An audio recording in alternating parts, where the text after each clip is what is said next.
Y'all, welcome back to episode number 26 of the Ben Barker Fitness Podcast. I've got my good friend Chase Calhoun here. He's a local real estate investor, just kind of like a high performance guy, and I'm excited to have him on the show. Welcome. Thank you. Thanks for having me.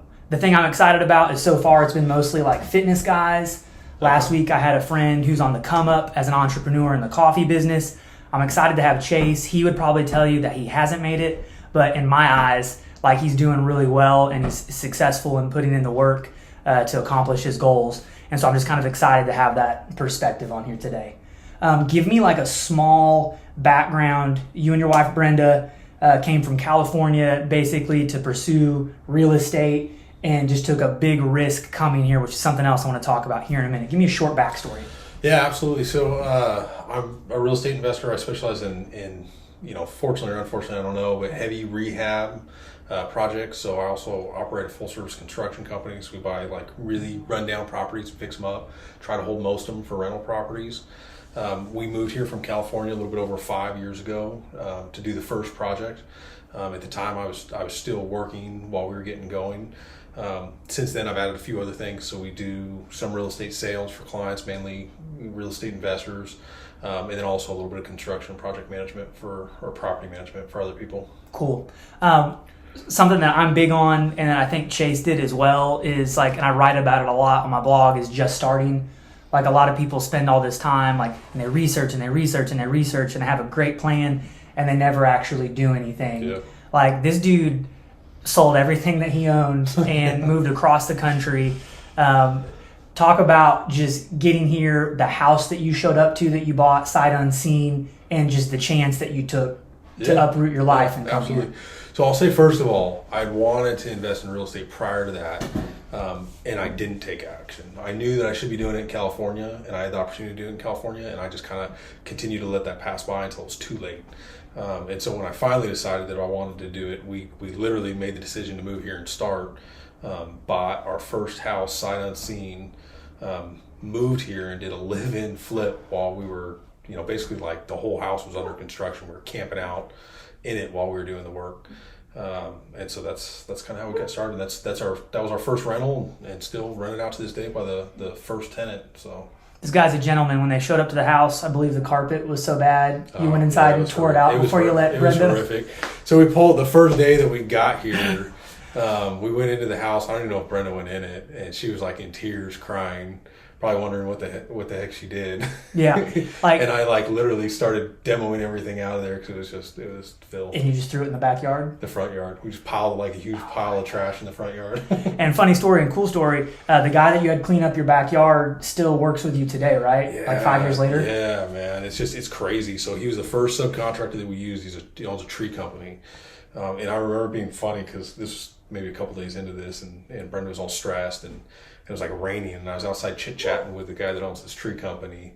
And I remember going inside, and she's like, why are you out there chit-chatting with him? Just let him do his thing. I'm like, you never know. Like, be nice to people, and you never know how that'll come or where that ends up. And it's just this day that guy still works for me. He does stuff way cheaper for me than he does for anybody else. And even it's like funny, my aunt and uncle are way up in Missouri, in Springfield, and they were getting these absurd bids to have tree work done. And he's going to go up there next week and do all this tree work for him 4 hours away as a favor, basically, for a fraction of the price. And so you never know with those connections. They build relationships. And that's something, Chase has done, is joining a group called Go Abundance. And I'll let him talk about that here in a second. But something like just building a relationship with Chase a few years ago, like on a friendship level. And then he's only 5 years older than me, but I think of him as like a bit of a mentor. And I don't know if he's done it on purpose, but it's kind of funny. With this group Go Abundance, there's a thing called a one sheet, and they have several aspects. Like something I talk about is, faith, family, fitness, finances, and freedom. And I think their one sheet encompasses all of that, wouldn't you say? Yeah, and probably a little bit more. It delves a little bit deeper into some of those things for sure. And so he gives me this one sheet. Just and if you feel like you need somebody to help you elevate you in life, and they ask you to do something, I've always heard this: if they're trying to help you and you don't do what they ask you to do, they're eventually going to quit trying to help you. And so he gives me this one sheet, and he even reminded me once. I met with him, we were doing some social media work, and he was like, hey man, have you done your one sheet yet? And I was like, dang it. No. And it's something that he's fully doing out of the goodness of his heart. And so he asked me that time, and so I made sure I got it done so the next time he asked me, I could say that I had it done. So with that being said, if there's somebody in your life that you feel like is in like a mentor type role and they're trying to help you, do what they're asking you to do so they'll continue trying to help you. Give me a little insight into GoBundance. You don't have to get into specifics about like the price tag and things like that, but I know it did stretch you financially when you first joined. But like the effect that's had on you, he talks a lot about, your 5 closest relationships are going to mold you. Like if you're hanging out with people that are like gambling, drinking, like cheating on their wives, you're going to fall into that same thing. Whereas if you're hanging out with guys that are talking about goals, growing their finances and caring for their family, you're going to fall into those things as well. GoBundance, hit it. Yeah, GoBundance I guess it started out as a men's group and kind of like an accountability group. And so it's mainly successful men, so a lot of entrepreneurs, a lot of real estate guys, but also a lot of high, W-2 income earners. But I'd say all people that want to kind of elevate themselves, and not just financially. So like kind of every aspect of their life. So kind of everything's important to them. So back when I was first kind of getting started, I was on the road a bunch because I still had a regular job, and so I'd spend that time in the car, which could be frustrating at times, but I would listen to podcasts, so real estate podcasts, high performance podcasts, motivation, that kind of stuff. And I was listening to a Bigger Pockets podcast, and they're the founders of GoBundance, and they were talking about how it got started. And I remember just thinking, like, man, it'd be amazing to be a part of a group like that. And then just like fast forward, it was maybe 2 years later, a year and a half later, I had somebody call me and invite me to join. Cool. And then being like, I don't think I will qualify. And they were kind of like, I think you'd be surprised, like, because it's got a net worth requirement. Like, go in and add up all your finances and see where you're at, and then let me know. So anyways, I joined, and a big part of that for me was just that proximity. So getting around guys that are either where I'm at or preferably past, kind of where I want to be. And again, not just with finances, but everything, finances and family and fitness and all that kind of stuff. And so that's a big part of why I joined. It's not cheap. It was expensive, and it was a big stretch. At the time, we were living in that apartment still, building our house.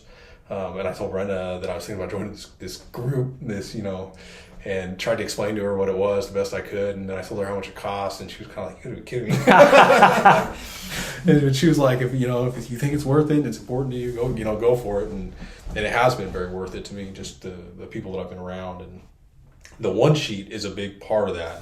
And some people explain it a little bit like the back of a baseball card, like all your stats kind of. But it's obviously more personal because it's got your actual like finances, how much money you make, and your net worth, and your fitness stuff. They do a workout, your blood pressure, your body fat percentage, and then very specific goals, like the stuff that you're currently working on, long-term goals, short-term goals, all that kind of stuff. And so for me, it was like when I went to that first event, I knew that was a big part of it, and I didn't know a whole lot about them. But just the exercise of going through and filling it out made me think about so much stuff that helped me a ton. And then it is very nervous to sit around people you don't know and like go over all that stuff and have them listen and give input and things like that. But it definitely helps a lot for sure. I think a lot of men might brag about finances who are doing well, but this paper is a great equalizer, the one sheet to me, because talking about faith, family, your health, and your finances, all of that on one sheet. Like one dude might be crushing it in finances and his health and his marriage is failing. And I think the sheet is the great equalizer because you want to be balanced across every single aspect. Because like in their group, even though if you're crushing it financially, but your marriage is failing and you're not happy with your life, you're not necessarily like wealthy or successful. Like to be wealthy, you need the family part, the faith part, all of that combined. Something I've noticed about Chase that he does really well, when you see guys who are doing pretty well in the real estate game, like most of them are very lopsided and maybe not chasing fitness goals and stuff like that. And that's how Chase and I kind of first connected. And something that impressed me about him is young guys are usually, not everybody, but a lot of people are arrogant and won't reach out for help in certain things. But I think Chase is so tactical in excelling in what you're doing that you're willing to like seek help in fitness, which I think is really cool. And so that was one of the ways we first connected is he hired me as his personal trainer at like 32 or 33 years old. And so I just noticed this dude's working out 5 days a week typically. He's trying to do Brazilian Jiu-Jitsu twice a week. Kind of talk about how that plays into like mental health, your physical health, and why you've made that a priority. Yeah, dude, it's super important, and it's probably also the thing that I have the hardest time with, so I struggle with the most. Yep. It doesn't come natural to me. Just physical fitness in general, I think, is for men especially, is super important. I think especially like in the business space and stuff like that, it's even more important when you're trying to deal with stress and things like that. It's just one of those things, man. It's like, I think as a man, it shouldn't be optional. So like, I don't like some people are like, oh, I love the gym, man. I enjoy going. I don't like it. Like, I hate running, and I don't like going to the gym, but like, I got to do it. Like, it's just kind of, it's one of those non-optional things. And where I struggle the most, especially, is like with the diet thing, because I've done the fitness thing for so long that it's like, it's just such a big part of my life. I almost forget about it. Like, I go to the gym, and if I realize really quickly when I stop doing that, but it's like am I eating healthier? Am I eating too much? And that kind of stuff is where I really got to keep myself reeled in.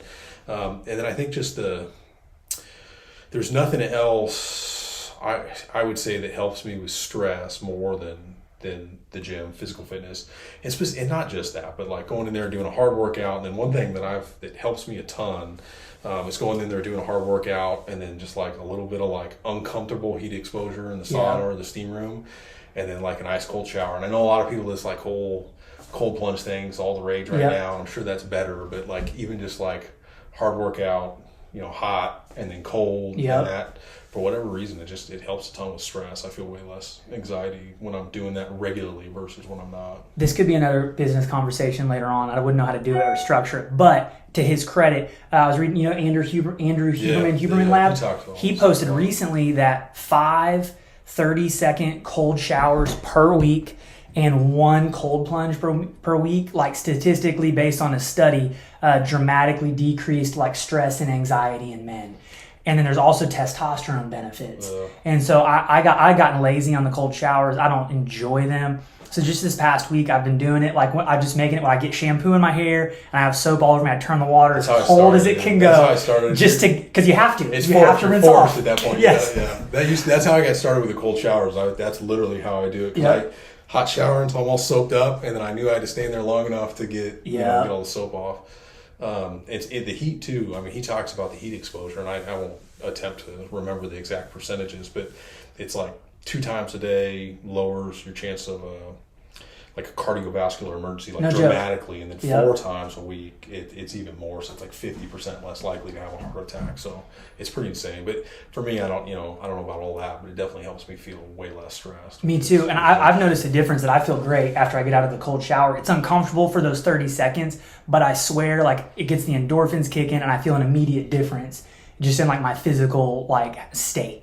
It's kind of funny. I think it's just like real estate. When I've talked to a lot of people who have like one unit and they have a bad experience, and so they quit. And I think fitness is kind of the same way. Lots of these little things, like if the only thing that you're doing for your health is taking 1 cold shower a day, you're not going to see benefits from that. But if you're doing the cold shower, you're watching what you're eating, you're getting enough sleep, it's all of those things combined to add up to big results. And I think it's the same thing that Chase has done in real estate. Dumb it down for people like me who don't know about real estate. But this guy has chipped away one at a time over several years. Like if you have one unit making $300 or $400 a month, to most people, that's not worth it.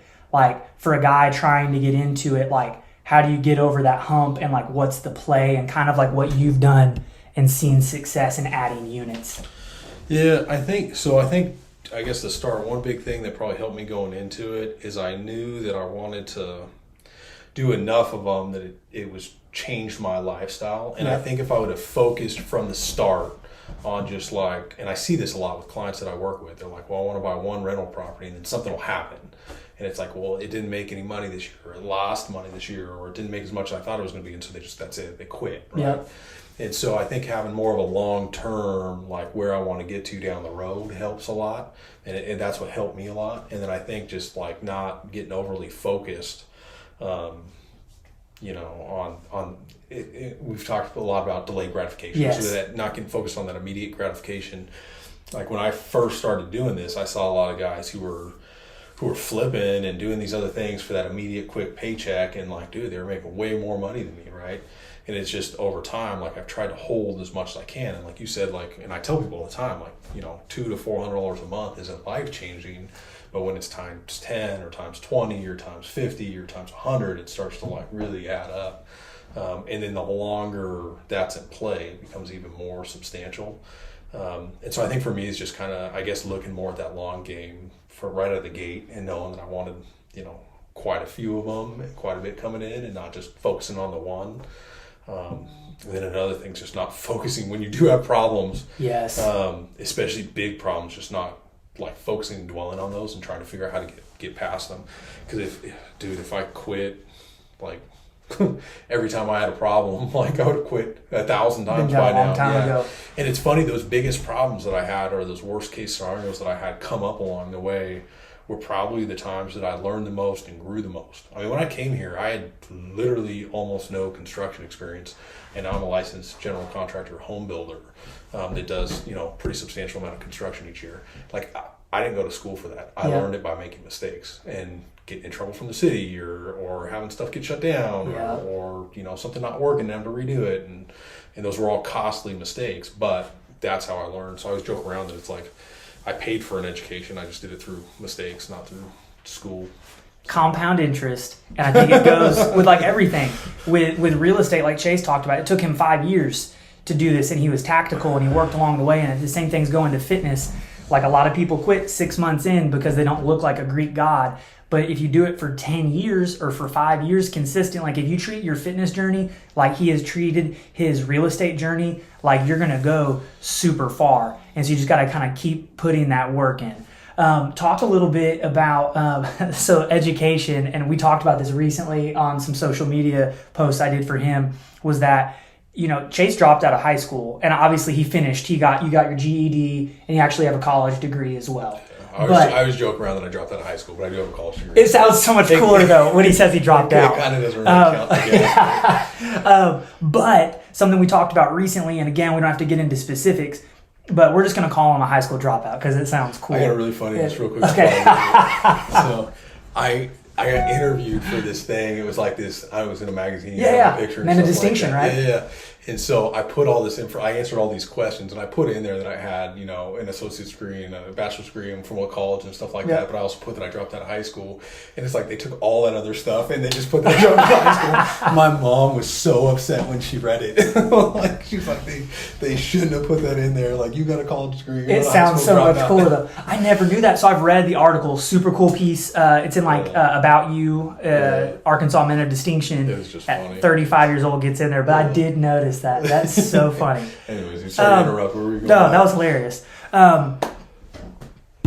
Get my train of thought here. So we talked about recently that you dropped out of high school and that you essentially make more than a lot of physicians who went to school for 8, 10, 12 years. Yeah. And I think it's a lot of people think that you have to go to college, get a degree, and but if you think about it, if a doctor doesn't own their own practice, they still have a ceiling on how much they can earn, right? If they're just working for a hospital, and maybe it is $300,000, $400,000, $500,000 a year, which is incredible, but you hit that ceiling if you're not investing. I think it's pretty cool when you go the entrepreneurial route, because in reality, if you keep doing what you're doing, there's really no ceiling to what you can do. Yeah, no, absolutely not. It just kind of keeps stacking up, I would say. As long as you don't stop. Right. Yeah. And what's cool about his perspective, though, as well, and I think when you talk about GoBundance and they talk about giving back, and there's even a spot on the one sheet where it talks about your contributions, like to the community, essentially. And I know that's something that you've talked about. He'll reach a point where he doesn't need any more money, and then at that point you'll start increasing your amount of giving. And what role does that play into you continuing to build? Yeah, absolutely. So, I mean, we have a very nice life now. We were very, very frugal and really were careful when I first started doing this because I had so much going on and we're really trying to build quickly. Now we have a very nice life, and I think there's a point probably in the very near future for me where I really won't need to spend any more money personally, right? And so I will probably for a long time at least continue to put as much of that as I can back into investing and growing, my business, my investment portfolio and stuff like that. But realistically, like, there's a really hard line at some point where you just don't need any more. Yeah. And it really gives you the ability and the opportunity to give back in a way that probably makes a more substantial difference. Like, and we've talked about this, it's important to tithe the church. Yeah. And it's important, like, when you see stuff pop out, to like kind of help out when you can.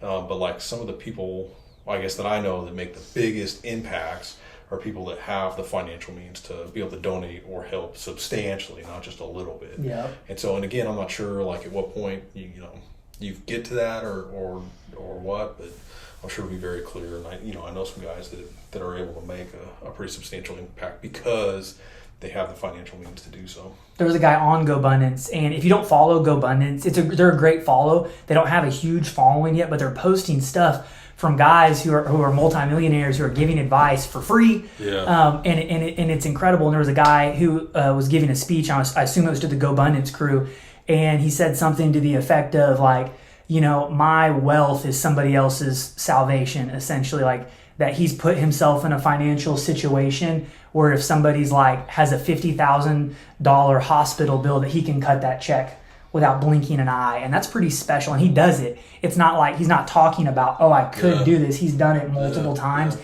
And like, I'm not in a financial position where I can do that. And it's motivating me. Like, I would love to be able to help people like a widow or an orphan and just be in that situation where I can cut those checks. And that's super motivating to me. Yeah. Oh, that's very cool. Faith, something that we talk about a lot, something that Chase and I are hopefully pushing each other in. We go to a men's small group together, and I noticed just from the outside looking in, I feel like over the past year, you've been putting more into that. And I know not everybody's a Christian, but I think having some other outside force, some greater purpose is important. Whether it be giving back or your faith or whatever, is like, what role has that played for you in the last year, and like, why do you feel like you've put more effort into that?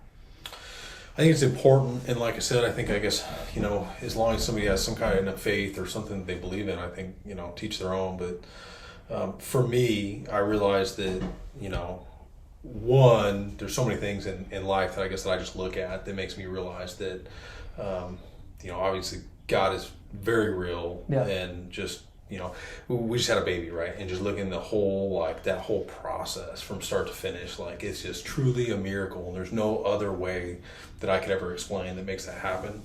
And then for me, I think just how kind of blessed we are when I step back and I look at truly everything that's happened in our lives over the last 5 years. It's just, we're very blessed. And I don't know how else to explain it. That's been a big driver, I think, to the last couple of years and everything that's happened in our lives we've been able to experience. And then for me, it was just part of that, probably part of that one sheet, and then maybe some other things I did where I was really looking at what's strong right now and what's lacking a little bit. And faith was one of those ones where I've always considered myself Christian since I was 4 years old, yeah. Right? But there's been times in my life where I've gotten way far away from that. Same. And then times in my life where maybe I'm not so far, I still think I'm living a good life and I'm always trying to do the right thing and things like that, but I wasn't actively pursuing that. And so that was one part of my life where I feel like I wasn't actively pursuing it. And so I just made the decision to start focusing more time and effort on it. And it's just amazing how, and I think with anything, fitness or finances or faith, you start pouring more time into it, and then you start to see positive effects in other parts of your life. So I know one thing for my relationship with Brenda, I feel like as I started pursuing faith a little bit more, we just happened to go into a Christian marriage retreat type thing. Yeah. This was even before we were married, but it's just how much that helped our relationship. I feel like it was kind of a little bit of a game changer. And so again, I think all of those parts of your life are important, but you got to be putting time and energy into each one of them. 100%. And I think all of those things too, especially for those of you fellas, most people listening to this probably are dads. I think when you're focusing on your fitness, your finances, your faith, I think all of those things play into making you a better father and a husband for sure. Yeah. And there's a girl that I follow that she'll post things that are pretty could be triggering to some people or crass, but she said something like, if you're out of shape, it's a disservice to your spouse. And I was like, whoa. And I'm motivated to be the best I can in like every single aspect for my wife. Kind of like one of the big culminating thought topics for today's episode was talking about, for me, was getting around guys who in some way are doing better than you. And then like for me, like trying to strategically, just even though our friendship kind of happened like naturally, I don't mean this to sound bad, but Chase is valuable to me. And he's teaching me things, and I'm learning, things about real estate and being better, changing my finances in a positive way. And then I think it's also important to try to make myself valuable to you. And I think if you kind of look at areas that you're lacking, like if you're lacking in fitness, befriend somebody who's more fit than you. Like if you're lacking in finances. 100%. Yeah. I want to have abs like this. That's why we hang out. And that's an area that I feel like I can help Chase is in the area of fitness. And then I do pretty well in the social media area. And I'm providing value to Chase in that regard. And so I think it's like you can't just, if you need to be mentored in an area, you can't just like gain from somebody else. You also have to make yourself valuable to them.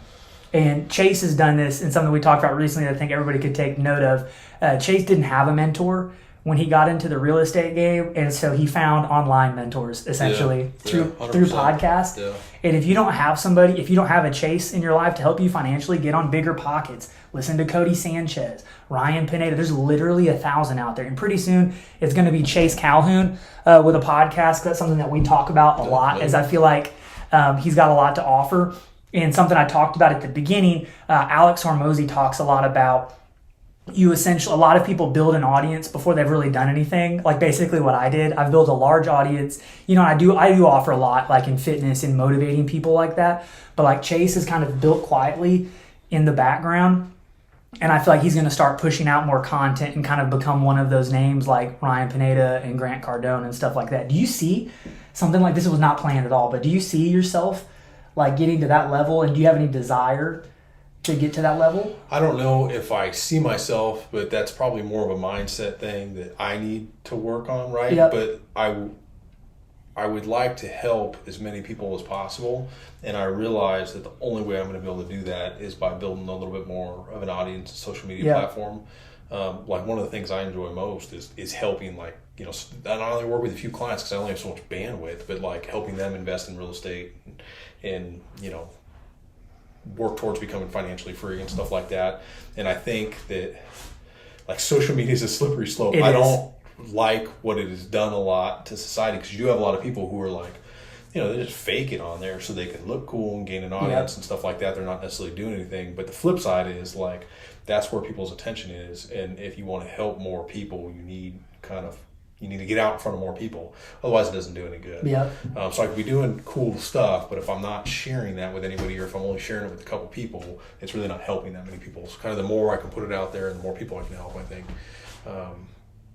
Just having that impact is worth it. Because it's kind of like on Friday, he spent probably an hour and a half helping me with my one sheet. And like you only have so much bandwidth. If Chase helps 10 guys a week do that, him and Brenda are not going to be having Whereas, one stepping out. If he records a podcast and gets a following from that regard, he might be able to help 10,000, 100,000 people, just like other people are doing online. And so like I see that, and I think it's probably going to happen. And I'm just kind of curious to follow the journey and see what happens. Yeah, no, I'm excited, man. I just keep chugging along, right? Yep. Y'all, if you learn anything from Chase, I think it's kind of like put your head down and like put in the work. I mean, is that basically your outlook on it? And how I feel like from the outside looking in, that's what you've done. I think so. I mean, I think just continuing to kind of move forward and work hard. And again, it's funny because for me, I don't feel like it is really. I feel very blessed to live the life that I live, but I don't feel like it's gone where I want it to go yet. I don't feel like it's necessarily paid off yet. But it's cool to think about the fact that I know it will at some point in the future, and so that's exciting. So, last thing I'll say, and we've talked about it several times, is like you're the sum of the 5 people you hang out with the most, and having people like speak truth into you sometimes. And it's cool for me watching Chase, and we joke about like he does like nice cars, but he drives a Ford Fusion that's paid off, and that he'd like to have one, but delayed gratification. And so I kind of feel like I have a car, it's paid off, I hate it, it's a piece of junk. And I asked Chase the other day, we were like looking at my finances and stuff, and I was like, Chase, I was like, when I pay off my other car, which I have one payment left, I was like, should I like go ahead and get something nicer? Because I feel like it gives me like a certain like appeal to people if you drive a nice car. And he was like, man, you just need to keep driving that junker. And so I think my theory now is I definitely don't need a new car until Chase gets one. So if he doesn't have a new car, I'm just going to keep driving my piece of junk. Y'all, best piece of advice is get around some people in areas that you're lacking and help them elevate in an area that you excel in, and then let them help you elevate somewhere. Thanks for joining today. Yeah, absolutely. Thanks for having me. Y'all follow Chase on Instagram, chasecalhoun.realestate, correct? Yes. He's on TikTok, Twitter, Instagram, Facebook, all of that. We'll probably get him on YouTube soon. I'd be looking out. Hopefully, we've talked about doing like a podcast with people that are excelling in Arkansas. I think that'd be a pretty cool idea. Y'all check out a free 7-day trial to my workout program. Make sure you follow Chase on Instagram, and thanks for joining today.